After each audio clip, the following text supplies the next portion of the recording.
The ship plunged deeper into the heart of the nebula, its systems now fully offline.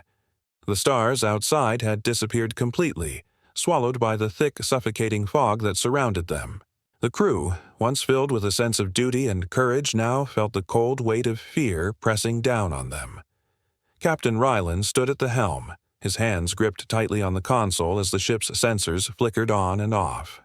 It felt like they were being pulled into something immense and ancient.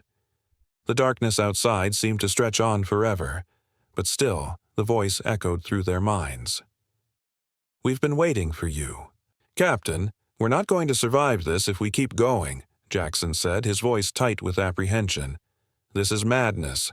Whatever's out there, it's beyond anything we've ever encountered." Ryland turned slowly to face his crew, his face hard as stone. He had never felt more certain of a mission in his life. "We don't have a choice," he replied, his voice resolute. "We're already here, and this is the only way forward. Whatever they want, we will make sure it doesn't get to the rest of the galaxy." But as the words left his lips, a shudder ran through the ship. The lights flickered again, and a low rumbling sound echoed from the depths of the nebula. It wasn't the ship's engines. It was something else, something much older. "Captain," shouted one of the crew members from the communications station, "we're picking up a transmission from deep within the nebula. It's massive. The signals, coming from a structure of some kind." Ryland's eyes narrowed as he leaned over the communications officer's shoulder. The signal was unmistakable now. It was coming from something artificial, something deliberately built. A structure, vast and intimidating, lay at the very heart of the nebula. It was as if the nebula itself had been shaped around this colossal form. "Is it a ship?" Ryland asked, though he knew the answer. No ship could be that big, and no one had ever seen anything like it. "It's not just a ship," the communications officer replied, her voice trembling. "It's a station, or maybe even a city, buried in the heart of the nebula. This thing, it must have been there for centuries." Ryland clenched his fists. A city, hidden in the darkness, untouched by time. What could have built it? What could have survived in the isolation of such a place? "We need to make contact," Ryland said, his voice cutting through the tense silence. "Prepare for the landing sequence.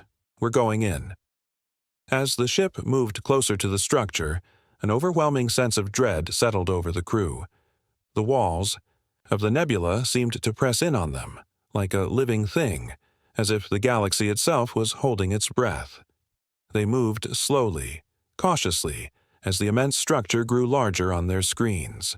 Its shape was angular, jagged, like the bones of some ancient beast, half buried in the dark. Massive towers rose up from the center, surrounded by countless smaller structures. But what struck them the most was the silence. There were no signs of life, no movement. It was as if the city itself was waiting for them. "Keep your eyes open," Ryland said, though the words felt hollow in the face of the unknown. "We don't know what's waiting for us down there." As the ship touched down on the platform, the engines sputtered to a halt. The crew slowly gathered, in the airlock, their weapons at the ready, their faces pale with fear. They had no idea what lay beyond the airlock, but they had come too far to turn back now. The doors slid open with a hiss, and they stepped into the darkened interior of the structure. The air was stale, thick with dust, and the silence was deafening. Their footsteps echoed through the vast chamber, and for a moment it felt as though they were the last living creatures in the universe. Suddenly, the lights flickered on, bathing the room in a dim, eerie glow. Strange symbols adorned the walls, glowing faintly with an unearthly light. They could feel the weight of the place pressing down on them. This was no ordinary station. It was ancient, ancient beyond comprehension. And then a figure appeared. It moved from the shadows, its movements smooth and deliberate, like something both human and alien. A creature wrapped in robes of dark, shimmering material that seemed to absorb the light around it. "Welcome," the voice echoed, not from its mouth, but directly in their minds. The crew froze in shock. "You've come a long way," the figure continued, its voice both haunting and soothing. "And now you will learn the truth." Ryland stepped forward, his hand still clenched around the grip of his weapon, but his eyes were focused, unwavering. "Who are you? What is this place?" The figure smiled, a slow, unsettling curve of its lips. "I am the last of my kind," it said, softly. "And this is the heart of the galaxy's greatest secret, the truth of why the stars went quiet, and why you will never leave." The silence that followed felt like a punch to the gut. It was only then that the crew realized they hadn't just stumbled onto a forgotten world. They had awakened something that had been waiting for an eternity, something that would change everything. And as the figure stepped closer, the crew felt a chill that wasn't just from the cold air. It was the unmistakable sense that they were no longer in control of their fate. They had come to uncover the secrets of an ancient dead world, but they had awakened a force that was very much alive. And it was hungry. The crew stood frozen, their weapons now useless in the face of the impossible being that loomed before them. The air was thick with a sense of impending doom, as though the very walls of the ancient station were closing in on them. Captain Ryland's heart raced, his mind whirling with the implications of the figure's words. "You've come a long way," the voice had said, its tone both haunting and oddly comforting.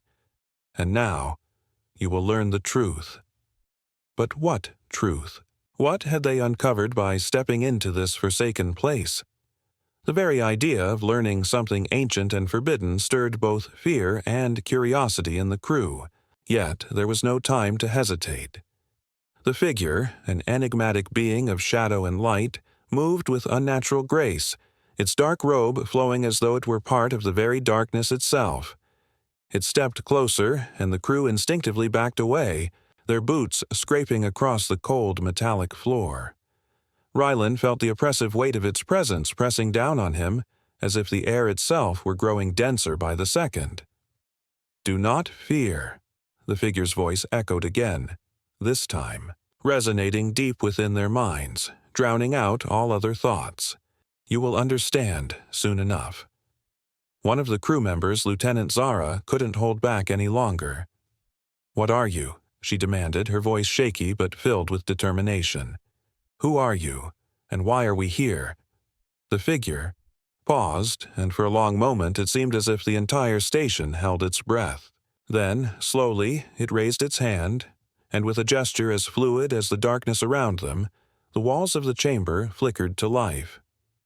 The symbols etched into the walls began to glow brightly, bathing the entire room in an eerie light. The symbols were not just decoration, they were ancient writings, their meaning lost to the galaxy's collective memory. As they glowed, images began to appear within the light. The crew watched in stunned silence as a story unfolded before them. Scenes of a galaxy long forgotten, of starships and species long extinct, and of a civilization that had once ruled over the stars. The images showed a great war, a battle for dominance that had spread across the galaxies, tearing them apart. They destroyed everything?" Zara whispered, her eyes wide as the scenes unfolded.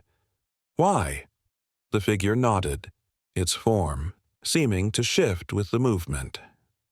"You were not meant to see this," it said, a trace of regret in its voice. "But now that you are here, the truth must be known." The crew listened as the being explained the history of the station they stood in. It had once been a place of immense power, the center of an empire that spanned the galaxy. But the empire had fallen, and the stars had gone silent. What they had thought were merely dead worlds and lost civilizations were the consequences of a war that had destroyed everything, except for the station and its inhabitants. "We were the last survivors," the figure continued, its voice now laced with sorrow. "A remnant of something that should never have existed. But we were left behind, stranded in the void, alone, The crew was stunned. This ancient being wasn't a conqueror or invader. It was a victim of the very destruction it had once caused. "What happened to your people?" Rylan asked, his voice barely a whisper. "They died," the figure responded. "But before they perished, they built this place, a place where secrets could be hidden and where knowledge could be preserved. But even here, we could not escape the consequences of our actions." The figure's gaze shifted, and it looked directly at Rylan. "And now you, the humans, have come. You are the final hope, the last chance for the galaxy to undo the damage that was done." Captain Rylan felt the weight of the words settle on his shoulders. The figure was speaking to them as if they were the key to undoing centuries of destruction, as if the fate of the galaxy rested on their shoulders. But why had they been chosen? What was it about humanity that made them the final hope? "You must leave this place," the figure warned, its voice growing urgent. "The others are coming. They know you are here. They will stop at nothing to prevent you from uncovering the truth. They will destroy you." "Who's coming?" Rylan demanded, his voice cutting through the tension. The figure remained silent for a moment, as if considering whether to reveal more. Finally, it spoke. "They are the last remnants of my kind, though." The quiet of space was unsettling, almost too peaceful. After Captain Rylan's chilling account, the atmosphere aboard the rescue ship was thick with tension. The crew was silent, absorbed in their own thoughts. Some were still processing the idea that Aradex itself was alive, its hunger reaching out for anyone foolish enough to land on its surface. Others were focused on the larger question Rylan had left unanswered. If the machines and the virus were still out there, could humanity survive whatever Aradex had awakened? Captain Rylan, though weak, insisted on staying in the control room, monitoring the ship's systems and scanning for any signs of Aradex's deadly influence. He could feel it, the weight of what he had unleashed. His memories of the planet's surface still haunted him, each moment now clearer than it had ever been in the chaos of his escape. Every machine's whir, every unexpected hum of the ship's systems made him look over his shoulder.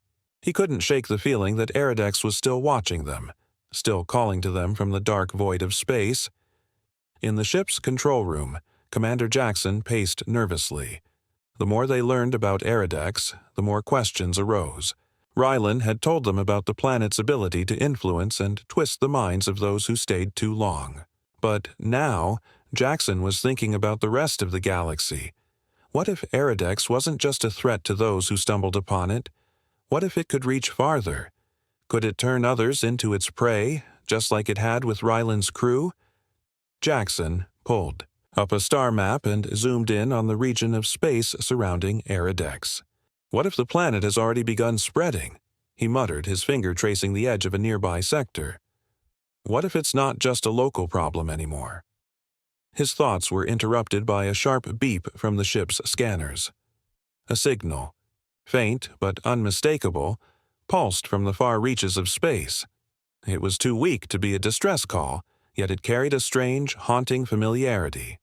It was the same kind of signal that had come from Aradex just before they made their discovery. The type of signal Rylan had mentioned before, coming from the very machines that had destroyed his crew.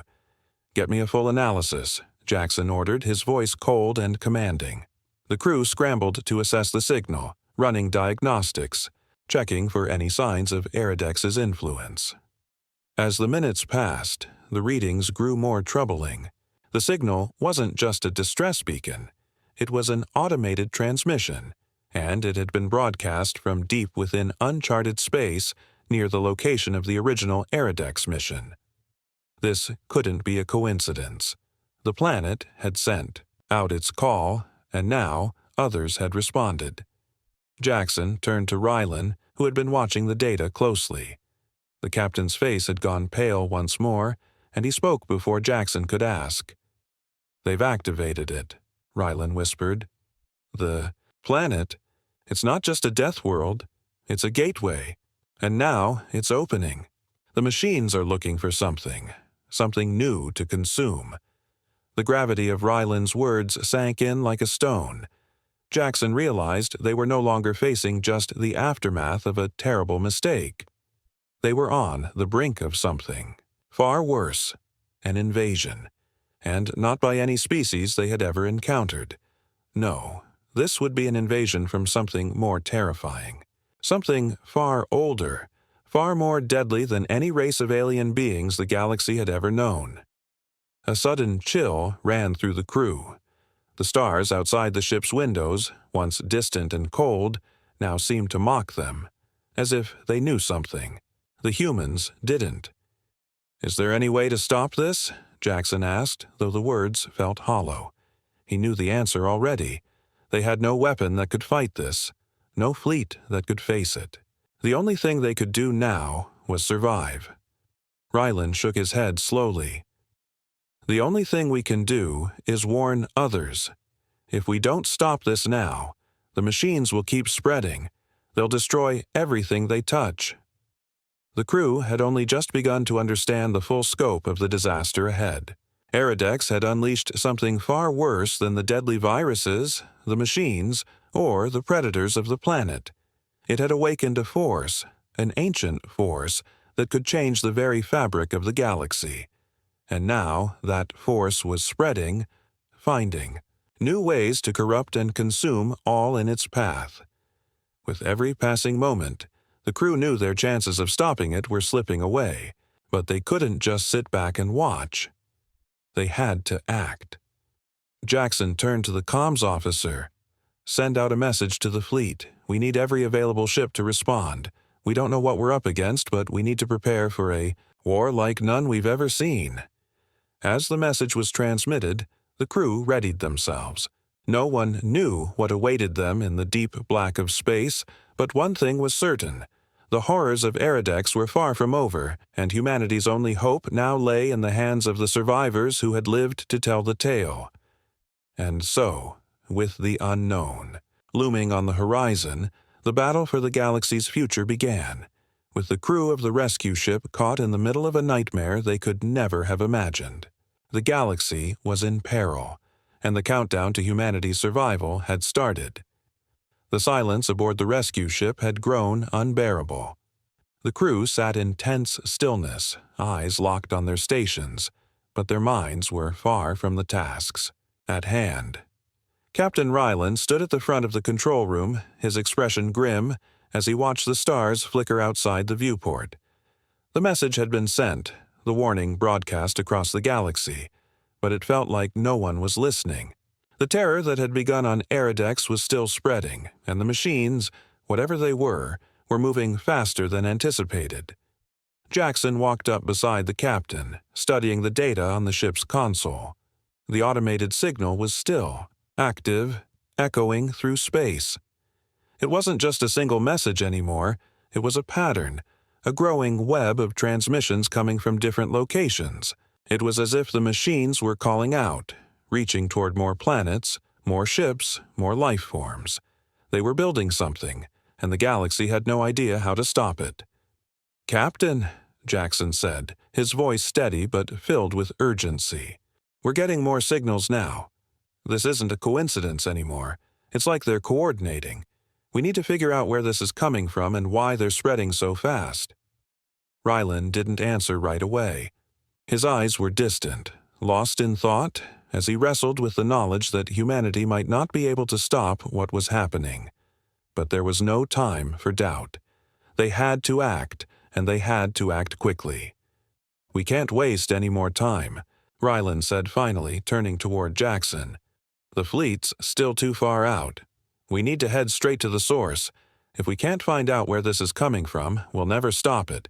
We need to destroy it before it consumes us all." Decision was made. Without hesitation, the ship set course for the last known location of the signal. The crew scrambled to prepare for the unknown. They had no idea what awaited them on the other side of the galaxy, but they knew one thing: they had no choice. The fate of every living thing in the galaxy rested on their shoulders. The journey felt endless. Each day, the silence of deep space, pressed harder against the crew. The stars outside had become distant pinpricks in a sea of nothingness. Even the most experienced officers aboard the ship couldn't shake the dread that settled in their bones. They had heard the rumors of Eridex, the ancient planet known only for its death, destruction, and madness, but none of them had ever imagined something like this. As the days stretched into weeks, the crew began to experience strange phenomena. The ship's systems started to malfunction. The lights flickered in and out, and the temperature aboard the ship fluctuated wildly. Some members of the crew claimed to see strange shapes moving in the dark corners of the ship. It was as if something was watching them, something alien and incomprehensible. It felt like they were being stalked by the very thing they were hunting. Then, on the 16th day of their journey, they reached the edge of an uncharted nebula. The signal had grown stronger with each passing moment, and now it seemed to pulse from within the nebula itself. The crew gathered in the control room as they approached the nebula's edge, their faces tense with anticipation. This was it. This was the moment that would determine the fate of the galaxy. "Ready the weapons," Rylan ordered. His voice was calm, but there was no mistaking the steely resolve in his words. They were about to face something far beyond their understanding. Jackson turned to the comms officer. "Send out another warning. Let the fleet know we're heading in. If we don't come back—" "We'll come back," Rylan interrupted firmly. "We have to." The ship drifted closer to the nebula, and the crew held their breath. The thick clouds of gas and dust seemed to swirl in the distance, hiding whatever lay beyond. As they entered the nebula, the sensors went haywire. They could no longer get a clear read on what was ahead. The ship rocked violently as if something powerful had just brushed past them. But there was nothing there. Just empty space, cold and dark. And then, as they ventured deeper into the nebula, the signal went silent. Just like that. The machine-like hum, the eerie transmissions, stopped. It was as if the galaxy itself was holding its breath. A new signal cut through the silence. A strange voice, distant but clear, coming from a source within the nebula. "We've been waiting for you." The voice sent a chill down everyone's spine. It wasn't human. It wasn't even alien. It was something far older, far more ominous. Rylan stepped forward, his hand gripping the edge of the console. "What in the hell is that?" In the silent expanse of deep space, the Galactic Patrol received an emergency alert that shook them to their core. An unmarked vessel, drifting silently near the neutral zone, had been detected. It was a ship unlike any they had seen before. Old and battered, its surface scarred by radiation burns from deep space, it slowly tumbled through the blackness, its course erratic as if it had no crew to steer it. The ship's very presence felt wrong, like it was a ghost from the past, an eerie reminder of a world that had been thought to be lost forever. Its origin was quickly traced back to the Forbidden Sector, Eridex Prime, a Class 15 death world that had been sealed off from galactic traffic for centuries. No ship, no being, had ever survived the deadly conditions on Eridex Prime, and no one had ever returned from there. But now this mysterious ship had emerged, and it was carrying a secret that no one could have imagined. The Galactic Patrol immediately dispatched a fleet of scout ships to intercept the drifting vessel. As they approached, the tension in the air was palpable. Scanners were quickly trained on the ship, and officers began analyzing the readings. At first, there was nothing. No signs of life, no heat signatures, no energy readings that indicated the presence of any living beings on board. The ship appeared to be abandoned. Yet, as the seconds stretched into minutes, the readings began to change. Deep within the ship's hull, faint human biosignatures were detected. The shock was immediate. Officials in the Galactic Council chamber stared at their screens in disbelief. Humans were thought to have been wiped out in that region centuries ago. The galaxy had long accepted that the human race had perished, and the thought of any survivors was a distant, forgotten memory. How could there be humans on that ship? How could they have survived a place like Eridex Prime? a small team of elite operatives was quickly assembled. Their mission was clear: board the vessel, search for any survivors, and bring back information about the mysterious ship. Armed with the best technology and knowledge of deep space operations, they approached the vessel cautiously, preparing for the worst.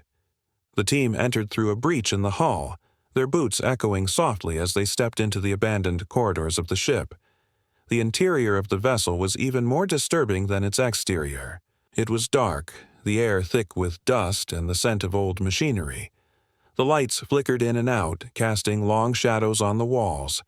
There was an eerie stillness to the place, as though it had been frozen in time. The crew carefully moved through the narrow passageways, scanning every corner for signs of life. Every creak and groan of the ship seemed amplified, as though the vessel itself was alive, holding its breath. As they ventured deeper into the heart of the ship, the team began to find signs of a battle long past. Walls were scorched, and weapons, strange, unfamiliar ones, lay scattered on the ground. Some of them were broken, while others looked as though they had been hastily abandoned. There were no bodies, only the remnants of chaos. It was clear that something had happened here, something that had forced the crew to abandon ship, or had left them no choice but to let it drift into the void. At last, they came to the ship's command center. The room was cold and silent, except for the soft hum of dormant systems. The team split up, searching for any useful information. That's when they found it. A small hidden compartment under the control panel. Inside was a data disk, an ancient piece of tech, long obsolete in the galaxy's standard of communication. The team's lead engineer quickly connected it to their portable systems, trying to extract whatever information it contained. It was then that the black box activated. The message that played sent a chill down the spines of everyone in the room. The voice that filled the command center was calm, but carried a weight of desperation and finality. "This is Captain Rylan," the voice said, "and I am the last survivor of the Earth mission to Aradex Prime. Earth lives." The recording cut off abruptly, and silence returned. The room was still for a moment, as the gravity of what had just been revealed began to sink in. Earth, the planet long believed to have been lost, was not only alive, but had sent a crew to Aradex Prime. And Captain Ryland's final words confirmed that humanity had survived in the depths of the galaxy, surviving against the impossible odds of a world that had consumed all others. The Galactic Council was immediately notified, and chaos erupted within the chamber. The leaders of the galaxy scrambled to understand what this meant. The consequences of humanity's survival were unimaginable. They had been thought of as a forgotten race, their history lost to time. But now they were back, and the galaxy was not prepared for what that might mean. Back on the ship, the rescue team stood frozen, staring at the black box. The implications of the message were too great to fully comprehend, but one thing was clear: humanity had returned. And with it, a new era was about to begin. The galaxy, which had once dismissed Earth and its people, would now have to reckon with the consequences of their survival. As the ship's eerie silence hung in the air, the question remained: what would humanity do with this newfound power? Would they seek revenge? Or would they join the galaxy once again, ready to face the dangers that had plagued the stars for so long? Only time would tell, but one thing was certain: Earth was back, and nothing would ever be the same again. A network error occurred. Please check your connection and try again. If this issue persists, please contact us through our help center. The rescue team returned to their ship, but they weren't alone. A single human survivor had been found, barely alive, clinging to life in the ship's lower levels. His body was weak and covered in scars, but his eyes were sharp, filled with a mix of determination and fear. He was dressed in the remains of a worn-out spacesuit, and his hair was wild, unkempt, like someone who had been lost in space for far too long. The survivor, a man named Captain Rylan, was quickly brought aboard the rescue vessel. The medical team worked to stabilize him as best as they could, but his condition remained fragile. He was deeply unconscious for hours, and the crew kept their distance, letting him rest. However, when he finally awoke, the atmosphere aboard the ship changed entirely. The survivors of the mission gathered around him, unsure of what to expect. They had heard the message, the chilling words of the black box, but they didn't know what had truly happened. When Captain Rylan opened his eyes, the first thing he did was whisper something faintly. "You don't know what we woke up down there." His voice was hoarse, like he had not spoken in years. The others leaned in, straining to hear. His words were cryptic, yet filled with a terrifying truth. The team's leader, Commander Jackson, asked gently, "What do you mean? What happened on Eridex Prime?" Ryland's eyes darted around the room, scanning the unfamiliar faces. His breathing quickened as if the memories were beginning to flood back. He struggled to sit up, his hands trembling slightly, but his mind was sharp despite his weakened body. He stared out into space as though searching for something that wasn't there. After a long pause, he began to speak, his voice quiet but steady. "We weren't the first to land on Eridex," Ryland said, "but we were the first to stay. Eridex is not like any world you've ever seen. It's not just the animals there, the predators. It's the machines, the things we brought with us." The rescue team members exchanged uneasy glances. They had seen the ship's wreckage, evidence of a brutal battle, but they hadn't expected to hear this.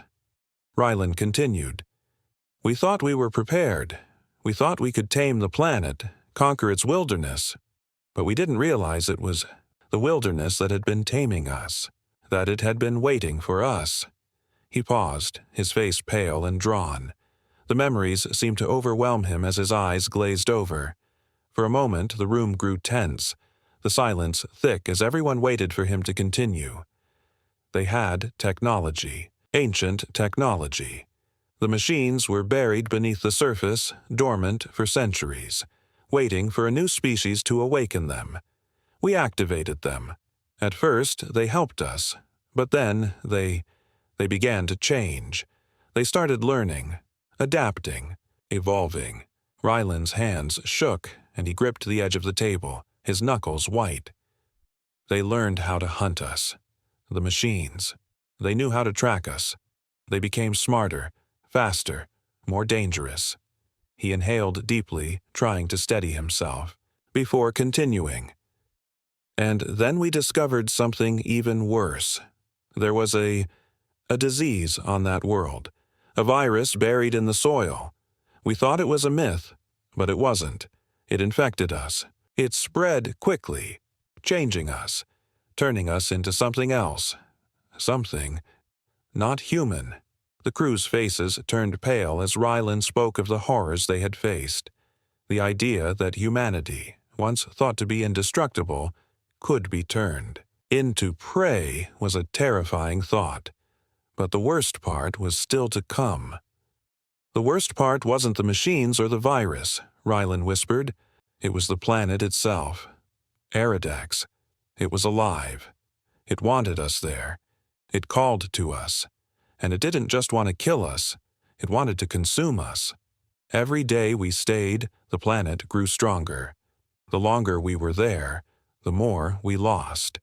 Our minds, the more we became part of it." The room was silent as the crew processed what they had just heard. The implications were staggering. If what Ryland was saying was true, then Eridex was not just a deadly world.